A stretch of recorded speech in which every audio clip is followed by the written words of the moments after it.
Hello, once again, Odyssey families. This is Josh the Behaviorist. Today, we are going to do a deep dive into task analysis. So again, to review sort of what we talked about last time, task analysis is basically it's a recipe. It breaks up a larger task or routine into smaller steps that are easier to teach, easier to manage, and help the learner acquire those skills appropriately.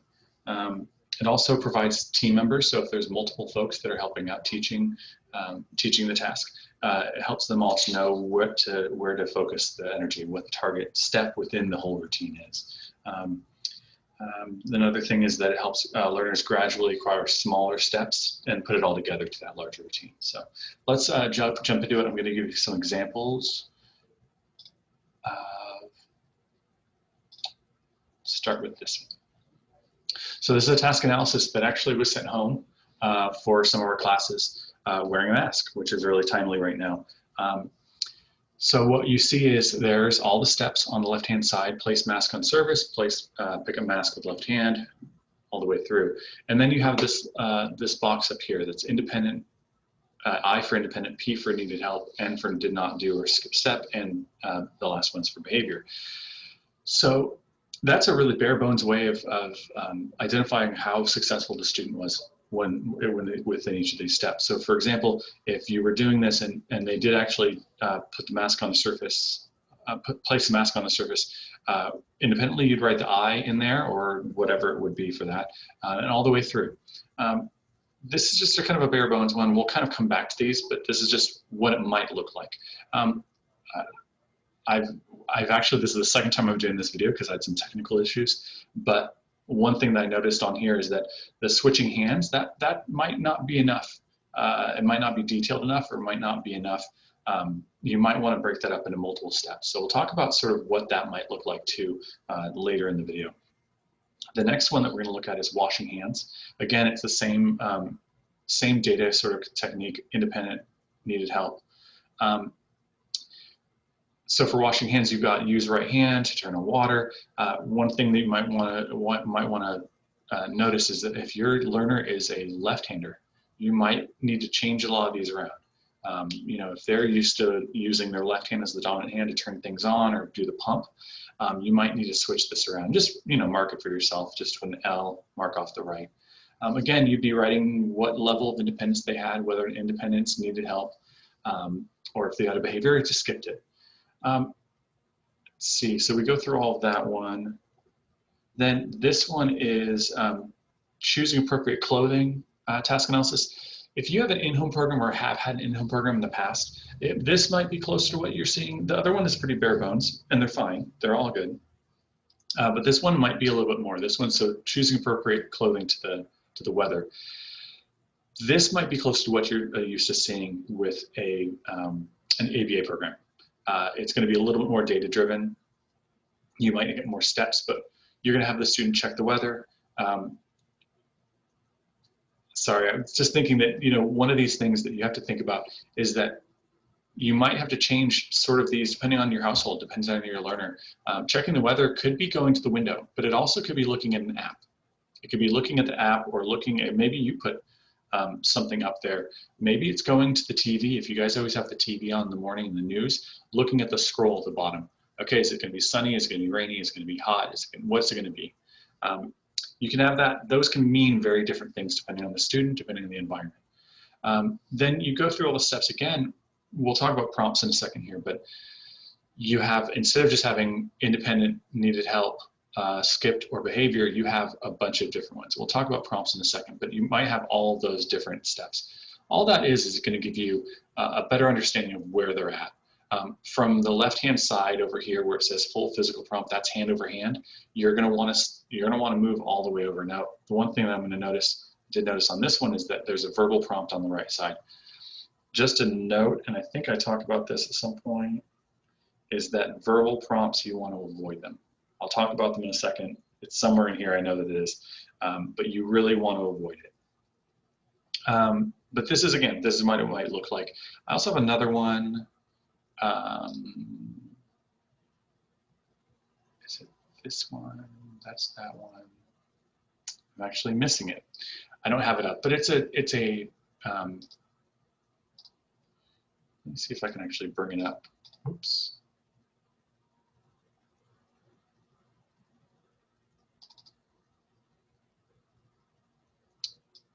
Or it's not. It's not going to come up. I had another one for tying shoes, and I was going to talk about it a little bit, but it only, I think it was 9 steps for tying shoes. And one of the problems was that I saw in it, it's way too few steps. So when we're looking at these two, I'll just use this as an example. The washing hands one, this one is 13 steps. This might not be enough. There might be details in here and steps that you really need to cut into 2 or 3 steps. For instance, number 5 and 6, somewhere in that range, you might need to prompt the student to put their hand underneath the pump on the soap, on the dispenser. You know, they might have it down with the right hand, putting their hand on the pump and pushing it, but if that left hand isn't there, they're not getting soap on their hands. So you might need to split that up. You got to look at it from different perspectives. And honestly, you know, I found some of these are from classrooms on campus, but one of the examples I found from the internet, I just went on Google and searched task analysis. I just need to find some examples, and you might find one that seems really complete, but then you do it a couple times and you realize there's missing steps in there, and missing steps for your learner. So it's really going to be specific to your learner.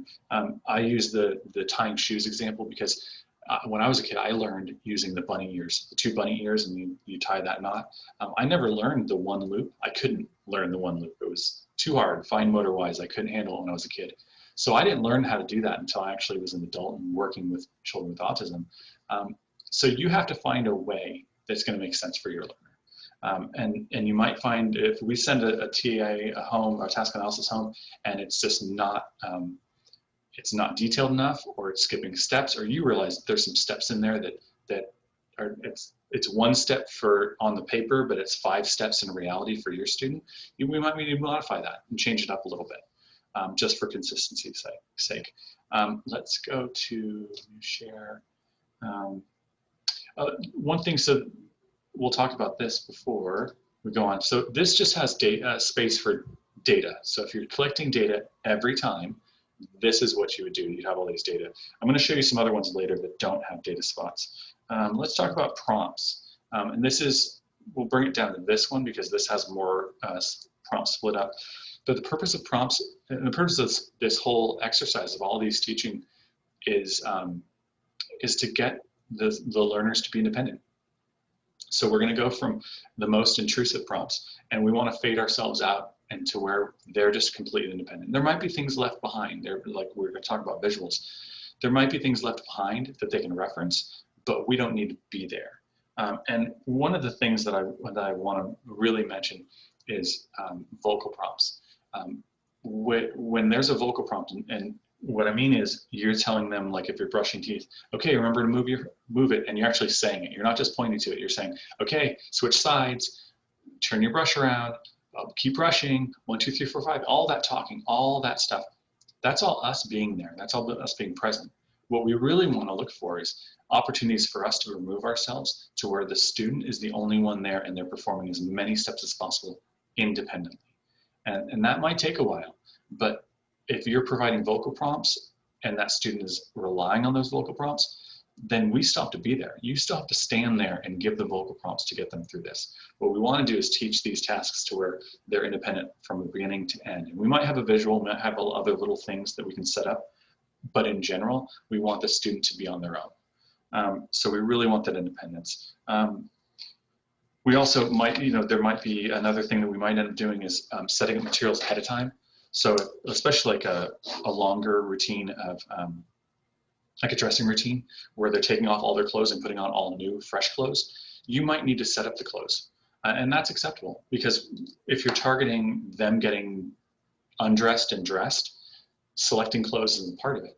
Eventually you might add that onto the beginning of it where they select the clothes, again like that. This TA actually that's up on the screen, you might teach this separately. So they're able to pick their clothes out and gather the right clothes, the right number of clothes, the appropriate clothes for the weather.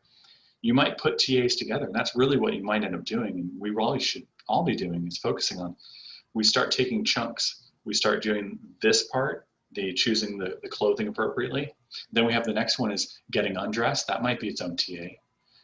Then you have getting dressed. That's its own TA. But what eventually, when you're starting to do this, you take all these together and you get independence on each of those. You put them all together, and that means they're selecting their clothes, they're taking off their dirty clothes, they're putting them away hopefully in the hamper or somewhere appropriate, and they're putting on fresh clothes. So the entire thing. Now we're going to do it step by step, and that will take a while. It will take a while. I'll talk about that in a second too. But when we're talking about visuals and things, there's certain things we can do that we don't have to be there while the activities, all the routine's happening, that we can provide like the visuals. But that vocal prompt, that requires us to still be there. And that's when we're looking at independence, that's going to keep them from being independent if we have to be there delivering those prompts. So you try to avoid vocal prompts as much as possible. I'm going to look at the two. We're looking at this, and this just gives you an organization. It's really, as I said in that previous video, a task analysis is really just it's a recipe. It's a recipe book. It's an instruction manual on performing a task. You know, how often do we look at an instruction manual to put our pants on or brush our teeth? We don't. But when we first started, we needed a lot of assistance. All of us did. And eventually it got to be second nature. It got to be just muscle memory that we know how to do it. Same thing I never really learned how to type, but if you know how to type, you start off with very small little steps, and eventually 26 letters later, and then all spacebar and enter and caps and all that stuff, you acquire it, and then you get really good at it. So it's the same sort of thing. I use the analogy like a recipe, but it's also, you know, if you're replacing carburetor in your car or your brake calipers, or you're doing some work on something that you don't do often, it's going to take you time, and you're probably going to take the recipe book with you. You're going to take the manual with you. I can say I have the YouTube video next to me. If I'm doing some work on something that I'm not comfortable with, I have that YouTube tutorial right next to me, and I'm pausing it and rewinding it and pausing it and making sure I'm using that model. When it's a YouTube video, they're modeling it for me. It's a video model, but I'm making sure that I've got it right. If I'm making a recipe I've never made before, you can be certain that I have that recipe book open right next to me, and I'm looking at it every time to make sure I'm not messing it up. This is a recipe book to make sure we're hitting all those steps. It seems a little bit odd, but this is a good way to teach, because it gives us an opportunity to make sure we're hitting every step, and the learner's doing it the same way, so they build that routine up. Another way to think about it is, a different way to think about it, and this is for more of an ABA thing, is the step. Each step is a prompt for the next step. So when I'll use this one isn't as good. I would say for the washing hands one, the first step, turning the water on, is the prompt to put your hands underneath there. Once you got the hands wet, that's the prompt to remind you to keep them in there, make sure they're wet, and then go to the soap. Once you pump the soap, and hopefully you put that hand underneath there, catch it. Once you pump the soap, that's the prompt, once the soap's in the hand, to do the next thing. It's the same thing when you're doing, you know, if you're doing a recipe and if you're doing baking, a lot of times you have the wet ingredients and dry ingredients. You separate them out until a certain time. Well, those are all prompts. Once you start cracking eggs, you know you got to mix them up. You almost never just take an egg, crack it into something. You usually whip it before. There's things that are triggers to us that we understand what the next step is because we did this. Same with putting on your shoes. You don't usually put both shoes on and then tie them. You usually put one shoe on, tie it, and then tie the other, and then put the other shoe on. It's sort of a natural progression, but something to be said too, and I think I mentioned this, I mentioned this somewhere in here, but I'll say it right now, is that everyone does each one of these things differently. We all do this. This is one way to wash your hands. And maybe it doesn't look like this. Maybe you guys use bar soap. Maybe you use paper towels. Maybe you use your shirt to dry your hands off. I know my child does, uses my shirt to dry her hands off. All of these are going to be slightly different. The hooking up the mask might be different. It might be one that clasps in the back. So it's not going to necessarily be something where you have to use put the straps around the ears. Everything's going to be a little bit different. But what we want to do is we want to focus on an easy way, one good way, and then we modify it as we go. We want to teach one good way to brush teeth, and then we branch it out to where you're going to a little more detail, making sure you get those molars, those the little pockets that food and stuff hide in. Let me bring up the prompt one and make sure you share. There. Prompting. So prompting this is how we're going to really help the learner acquire each of these steps within the task analysis. So the purpose of a prompt is to teach independence. So when we're looking at this as most invasive to least invasive, most invasive means it's the most intense thing that we can provide. It's the least independent level that we have. And that's where it says verbal. It might also, people call vocal prompts or verbal prompts. It's the same sort of thing. Depends on just, preference, I guess, or, well, it gets deep into it, but we're not going to go there for this conversation, but for this video. But verbal versus vocal, it's all the same thing. When you're telling the student what to do, that means you're involved. You're involved, and they can't perform those steps without you because you're giving orders, giving directions. Do the next step, do the next step, do the next step, walking through it. Then you have the full physical, so that you're not doing a vocal, but you're doing full physical. That's hand over hand. Then you have partial physical. It might be you guide with the elbow. You push the elbow to move their hand. So instead of the hand over the hand, you have the elbow. Model is you're modeling it. Like I'll use this as a toothbrush. If you're brushing teeth, you're standing right next to them with a toothbrush, showing them how to brush, what the order is, moving the hand movement to make sure that you're getting at the right angles. Gestures, you might be pointing to the object. I mean, if it's time to rinse their hands off, you point to the water. If it's time to use the towel and hand washing, you point to the towel. And then we go to visual, and that's what we'll talk about in a second. But the visuals really, it's the least invasive. We don't need to be there for the visuals. The visuals can just be posted, and that's something that the learner can reference to when they get stuck or they're confused. And just to make sure they're hitting all the right steps. I know in my house, we still have one up for toothbrushing. There's one up for my own child, right under the mirror in their bathroom. It's one that has all the little steps, all the little pictures, the model of all the little pictures, just to reference, just to make sure it's okay, and that it's being done correctly each time. So I don't need to stand there every time, but I know if she gets lost, she can look at that. One thing about prompting too is it's not going to be linear. It's not going to be one day you do a verbal and the next day you do a full physical, and next day and you move along. It might be some days you shouldn't do the verbal. You should deliver the instruction at the beginning. It should be time to brush your teeth. And then they go through all those steps, and you really need to stay quiet. You need to not give more and more and more information there. You really want to keep that out. But what you also want to do is, or be aware of, is that it's going to pop around. There's going to be days that probably you can get away with a gesture. You might be able to do a gesture for a couple of weeks and they have it down. Gesture is where you're at, and you're starting to fade yourself out of that gesture and maybe kind of hint at it, not necessarily point, finger touching the object, but maybe kind of gesturing to it, a lighter gesture. And then the next day you might need to do a full physical, or maybe the next day you need to do a partial physical. It's going to go back and forth. There is going to be some movement. Sometimes not. Sometimes some learners, once they get it, they get it. And it might take 20 times of doing it, but once they get it, they get it. Sometimes it might take 100 times. It really depends on the learner. It really depends on their motivation about what we're trying to teach. And there's a lot of different factors that go into that. But just know that it's not going to be linear. It's not going to be super clean where it's just going to be some beautiful progression where it goes from purple all the way to red where it's independent. But just be aware that there's movement there, and it's going to go back and forth. Just give it time, and just be consistent. Provide that support and teach them through it. I get an example for shoe tying. Shoe tying takes forever. I've had a few students that learned it, but most of the time it just takes forever. It's just so complex. The fine motor and even visual discrimination, which lace is which, and it's just a really hard one, and it's going to take a while. And be prepared for that. Just prepare yourself for that. Let's look at some other visuals. There's the shaving one. So this is a really basic one for shaving. This is for shaving. This is a very basic one. This is a task analysis, it's a breakdown. It's a visual task analysis. It's a visual prompt too. If your learner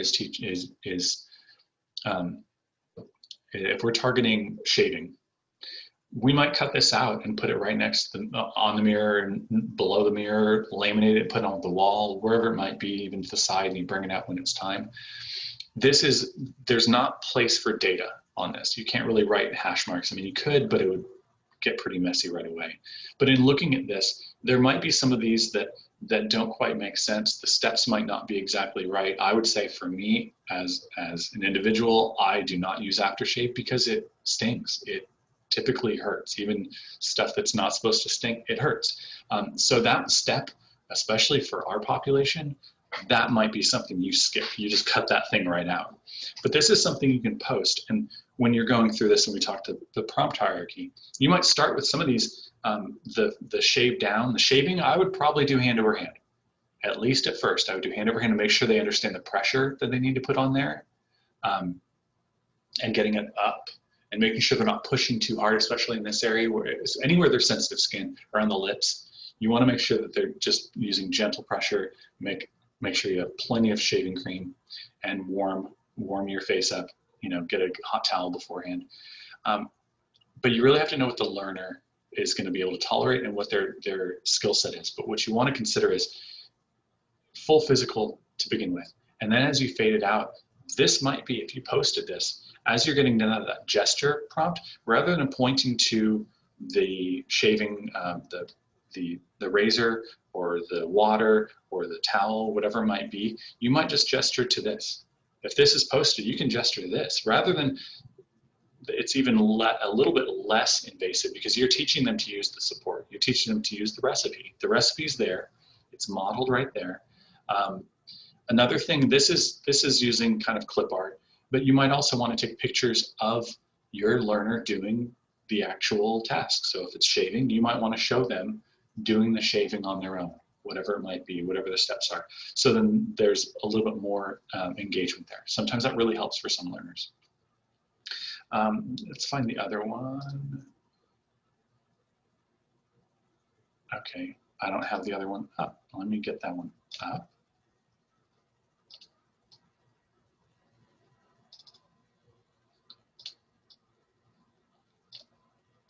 Sorry about that.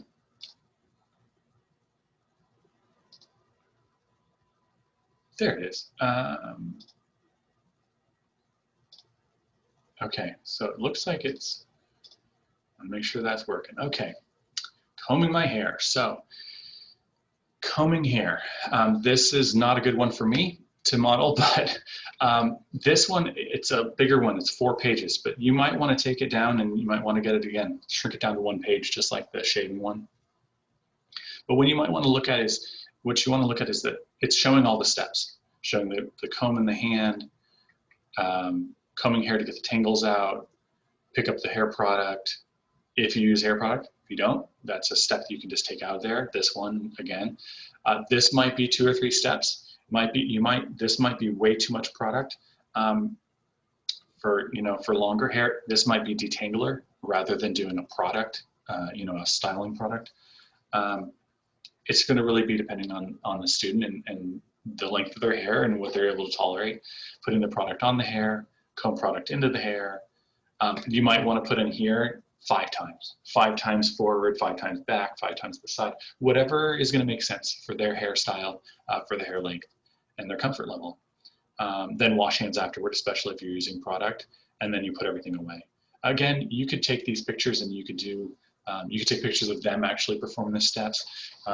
This would be a good one. This is a really good one for modeling, especially for longer hair. So hopefully, if you have longer hair and they have longer hair, showing them, that brush all the way down to the ends. Be creative here. And, the other thing is, these are just examples. You can look on task analysis or visual schedule on the internet. You can go on Google, Pinterest, Teachers Pay Teachers. There's all sorts of different places you can go and find these sorts of things. They're not, I don't want to say they're not special, but they're around. They're around. And I don't want you to feel that there's something that's impossible to find or impossible to create. You see these. This is all just stuff from the internet. This isn't, no one, this is actually a wiki, how to comb your hair. So if you find that website, you search for that, all these steps will probably be there. All these pictures will be there, similar to this. So that's just one of those things. This doesn't, again, this is another one that doesn't have space for data, but we'll talk about that in a second about how you actually present these lessons. Let me bring it back to this. Let's go to this one, back to this one. We're gonna go to one that fits on the, no, let's do the hand washing because it actually almost fits on the screen. Let's talk about how you actually teach these, how you present these, and how do you prompt? What do you do? So there's different ways that we present task analysis, and one of them is you can consider it errorless or total task presentation. So you're presenting the entire task and you're targeting all the steps at once. That one, you know, you're trying to target so many steps at once, it might be pretty difficult to do, and so that's why there's other methods. But when you're looking at a full task, it might be a task that maybe the learner has already quite a bit of the steps mastered, or you know that it's not going to take long. It's not a super complex task that they might have seen many, many times before. Like, I would never do tying shoes as a total task presentation because it's so complex and so difficult. Fine motor-wise, it's just a really difficult one. But you're going to want to fade your prompts the same way, but you're kind of targeting the entire task at once. So it's a little bit different. There's forward chaining. So example in forward chaining is you're just targeting the first step. So you're giving support for all the steps, but the only one you're really kind of worrying about and targeting is number one. So on this one for hand washing, it's using the hand to turn the water on. So you'd be fading your prompts just for that one. You're not worrying about the rest of them. You know that you're going to be providing good support, but you're going to target that specific step. And once they get to the point where they're independent with that step, and you feel like that step is done independently, consistently enough that you feel that you're ready to move on, and it might take a week, might take 2 weeks, then you move to number two. So number one is mastered, you go to number two. Then you fade your prompts on number two. And then once you get to that point, and you feel that the point that number two is mastered and is independent for a good amount of time, then you move to number three. And by the time you move to number three, you know that number one and two are mastered. By the time you move to number four, you know number one, two, and three are mastered, and you go all the way through the whole routine. Now, the flip side of that is backward chaining. You focus on the last step first. You fade your prompts on the last step. Once they're independent enough times and you feel like they've got it, they've really got it, not once or twice, you might want to stay, wait 4 or 5, 6 times of independence. Then you go to the second step. The last step, number 13 on this one, for example, 13 is mastered, you go to number 12. Once you know that 12 is mastered, then you do 11. So then you're allowing independence on 11, 12, and 13, or whatever it might be, depending on the task that it is. No matter what method you use, you need to make sure that you're providing reinforcement when the task is complete. No matter, and this is a hard one, no matter how much prompting you need to provide during the routine. You're teaching them that completing the routine earns them reinforcement. It might be social praise, it might be, if you guys are using edibles, we don't use edibles on campus, but if it's a treat, if it's going on a walk, if it's having tablet time with watching a video, whatever it might be, going outside, you want to make sure that you're providing reinforcement. It is frustrating, especially some of these longer tasks, and it's just challenging too, where you're prompting through, and you're prompting through, and you're prompting through, and it's really frustrating. You need to take a deep breath, and you want to make sure that you're providing reinforcement at the end. Let's talk about troubleshooting a little bit. So one example that I have here that I wrote down was that, what about one of these, and maybe your learner is halfway there on washing hands. They've got the first couple steps, middle steps, they kind of lose it, in the last steps, they've got independent. They're drying their hands really well. Maybe they don't put the towel away, but it's spotty. It's a little bit here, a little bit there.